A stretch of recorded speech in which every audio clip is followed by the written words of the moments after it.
সিন্ধু নদের পানি নিয়ে ভারতের সঙ্গে উত্তেজনা তৈরি হওয়ার পর পাকিস্তান হুমকি দিয়েছিল ক্ষেপণাস্ত্র দিয়ে বাঁধ উড়িয়ে দেওয়ার। যুক্তরাষ্ট্রের মাটিতে বসে পাকিস্তানি সেনাপ্রধান জেনারেল আসিম মুনির এই হুমকি দিয়েছিলেন, তবে এবার তাই করতে হয়েছে নিজ দেশে।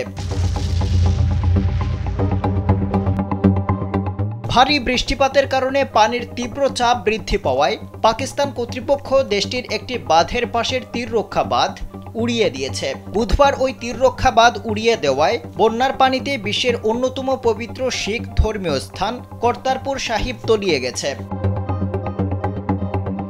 এ বিষয়ে পাঞ্জাবের দুর্যোগ ব্যবস্থাপনা সংস্থার মুখপাত্র মাজহার হোসেন বলেছেন, বাঁধের অবকাঠামো বাঁচাতে তারা ডান পাশের তীররক্ষা বাঁধ ধ্বংস করে দিয়েছেন, যাতে পানির চাপ কিছুটা কমে যায়। স্যান্ডেলিনা সো, রূপচর্চায় আভিজাত্য।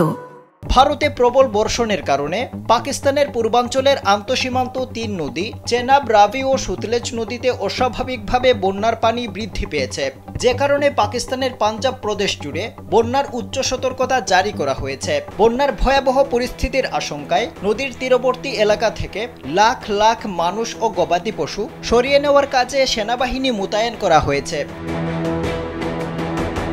ভারতের সীমান্তের কাছে অবস্থিত পাকিস্তানের পাঞ্জাবদের শিখদের অন্যতম পবিত্র স্থাপনা কর্তারপুর মন্দিরের অবস্থান। শিখ ধর্মের প্রতিষ্ঠাতা গুরু নানক 1539 সালে এই মন্দিরে মারা যান। শিখদের কাছে অন্যতম পবিত্র হিসেবে বিবেচিত এই স্থাপনা বন্যার পানিতে তলিয়ে গেছে। মন্দিরে আটকা পড়া প্রায় 100 জন মানুষকে উদ্ধারের জন্য সেখানে 5টি নৌকা মোতায়েন করা হয়েছে। পাকিস্তান কর্তৃপক্ষ বলছে, ভারতের দিক থেকে উজানের বাঁধগুলোর পানি ছেড়ে দেওয়ার কারণে পানি প্রবাহ ব্যাপক বৃদ্ধি পেয়েছে। আফজাল হুসাইন, কালবেলা।